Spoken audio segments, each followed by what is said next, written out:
brave enough to ask a question with regards to safety and how you do operations at your level.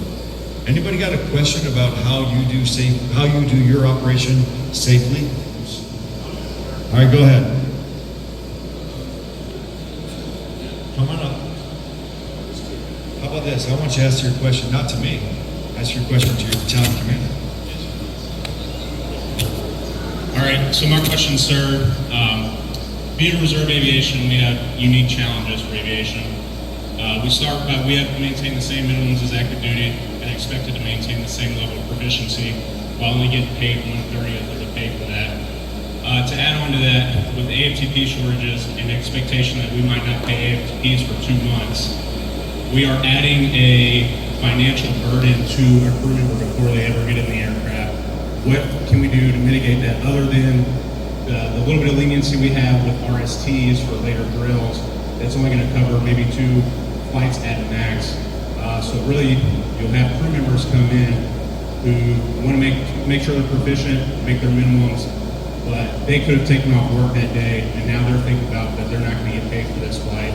Or, since they're not getting paid for that flight, they may have parked that entire day, and now I got a guy sitting next to me who has been there all day, is worried about not getting paid, and not worried about flying.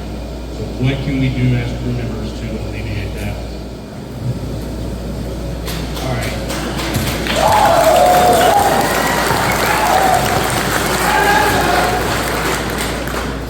So, what I've emphasized about how do we get after it, right? Yeah, there's a lull period. There's no funding for AFTP. Those of you that have been around for a while understand that it's happened. It happened to me when I was a young lieutenant coming out of flight school, right? RSTs, that's really the only mitigator. The emphasis also is going to ECT. A lot of the companies are doing ECT, I've made it clear to the company commanders that you need to fly as much as possible without violating safety. One of the things is I've always emphasized regarding safety, especially with all the special stuff that we do for a lot of the different customers, is it's not mission first, it's you first. It's your safety. Now, so I will use Echo Company as an example. What they've done is, instead of using 14 days straight for ECT, they've broken it down into 5-day increments. So excluding the weekends, that will maximize in their case, their people, but as far as like air crew, it will maximize the time that they didn't have to fly. So if we, instead of doing 14 days straight, we will break it up in like Monday through Friday, then not the weekend, Monday through Friday, and that's 10 days already. So technically they can have 3 weeks of training as opposed to 14 and use all their ECT days, as well as Colonel Morrow has authorized 29-day ECT, of course depending on funding, but that's also helped us as well, as opposed to just the 14-day that we get in the summertime.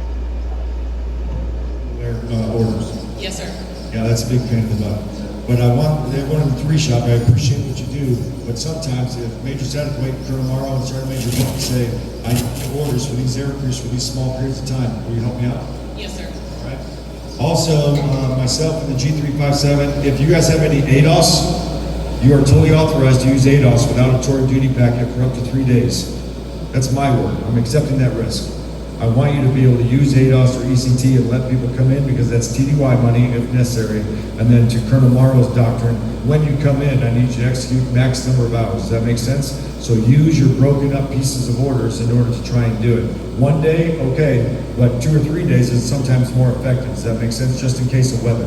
The beauty of an AFTP is weather maintenance, all right, we'll do it again tomorrow. But orders are kind of harder to do.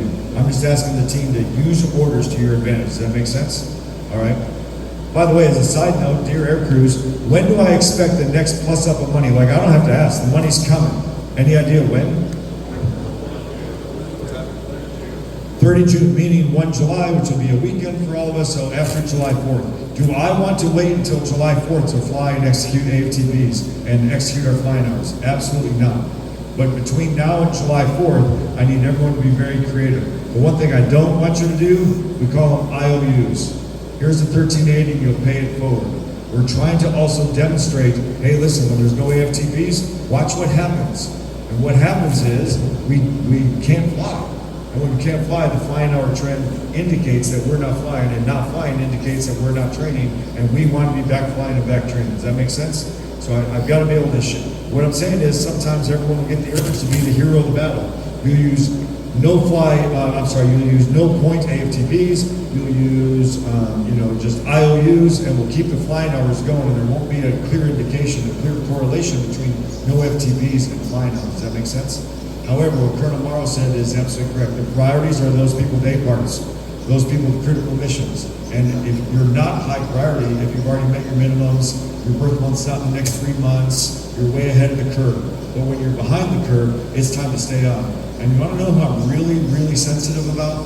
I'm sensitive about those new RO1 front seaters and back seaters, because their proficiency is the most fragile. It's the most easily lost. Does that make sense? I think Mr. Grego could take a year off and he could go back in and he could start a black belt blindfold. But for a brand new lieutenant or a brand new warrant officer or a brand new crew chief, it's important to have that consistency, and that's what we're working towards. Does that make sense? So, Mr. Carr, you asked a great question, and I really appreciate you asking it.